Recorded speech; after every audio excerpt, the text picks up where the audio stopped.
And it was at that moment, I just boop, popped out of my body. It was instantaneous, no loss in consciousness whatsoever. And I remember I had the view of my body, but I also had a omnidirectional view.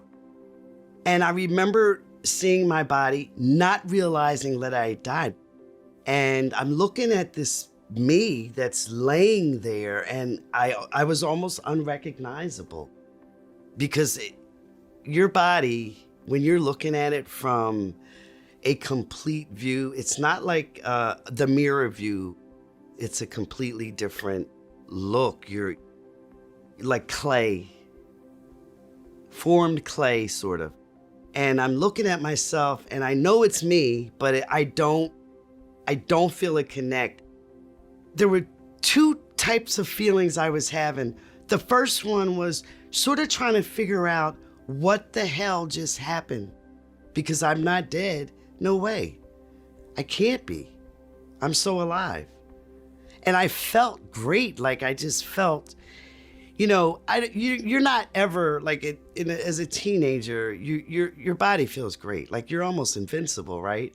Well, imagine that times like 1,000. That's how I felt. But I'm also seeing this physical realm in a way that I've never dreamed possible I could see it before. And so I'm in awe. When I was purely consciousness, okay, things were not as dense to me.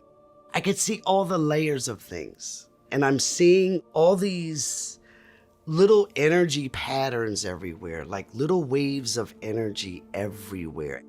And I'll never forget this. There was this metal bar at the front of the bus that people usually hold on to if they're getting ready to exit or whatever. And I remember there was literally energy coming off that bar, this inanimate object. The bus driver at some point cursed loudly at the traffic, and it just drew my attention to him. I was able to see through his exterior physical body, because like I said, I saw the full spectrum of things. And because of that, I knew also that he was like sickly. And other things came up about him, about his life, and I knew that he was cheating, and he had a couple of kids, and they weren't all by the same woman. And I was seeing all the energy that was being emitted from him, his life. There was energy coming from the people on the bus. Other people's energy, it was very pulsing and alive. But at the same time, I'm looking at my body, and there's very little energy coming off my body. But at some point, there was a presence that overlaid my consciousness and drew me towards it, and just kind of took me completely out of the bus. Not forcibly, but enough to where I wasn't really in control. And it took me into a white realm. Not even a room, because it didn't have the limitations or the confinement of a room or even a space. It was just a realm of the purest whiteness that you could ever imagine. I knew that there was a being that did this, but the identity of the being wasn't revealed to me. It was sort of like you meet a stranger and you converse with the stranger, okay, and it's a friendly type of conversation, interaction, but they don't tell you their name. It wasn't like a complete stranger, like, gee, I know this person from somewhere. I just not sure where. They know me. They've got all the details about me. I just can't pinpoint where I know them from. I was around this extremely friendly stranger who was emitting these beautiful, loving vibes. I knew I could trust them instinctively, but they were very hands-off, standoffish initially, allowed me to feel this realm out, allowed me to just experience it. My energy merged seamlessly in this realm, harmoniously in this realm. I was it was me. It was just a complete merging of my being into this realm. And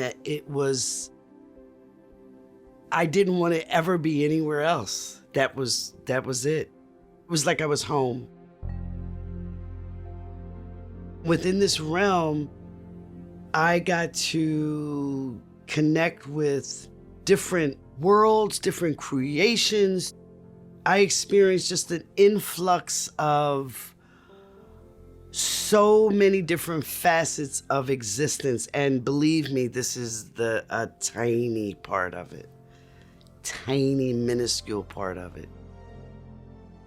There was like a transference of a whole thought. So imagine a thought having color, feeling, any sound, anything that you can imagine, but being transferred inaudibly.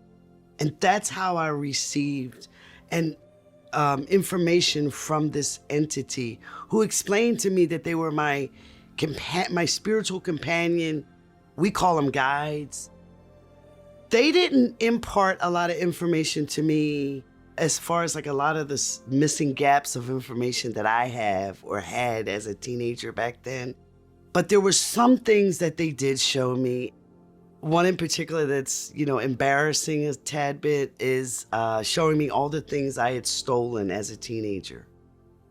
I was like a little petty thief, and they kind of showed me everything I had stolen. At some point, I let them know I really wanted to be like a famous ballerina, and they imparted to me that they showed me the entire picture of me thinking I really wanted to be a ballerina, but showing me in a mere thought, I didn't put the work that I needed to do into becoming a ballerina. I didn't even really strive for it like I should have. The energy just wasn't there for it, and it just wasn't my purpose. And they put all that in one thought, and I understood, and I accepted it. And then I saw how me taking the no-dos wasn't actually just an accident or a flippant type thought. It was literally an energy path that I was supposed to take. It was literally supposed to happen that way.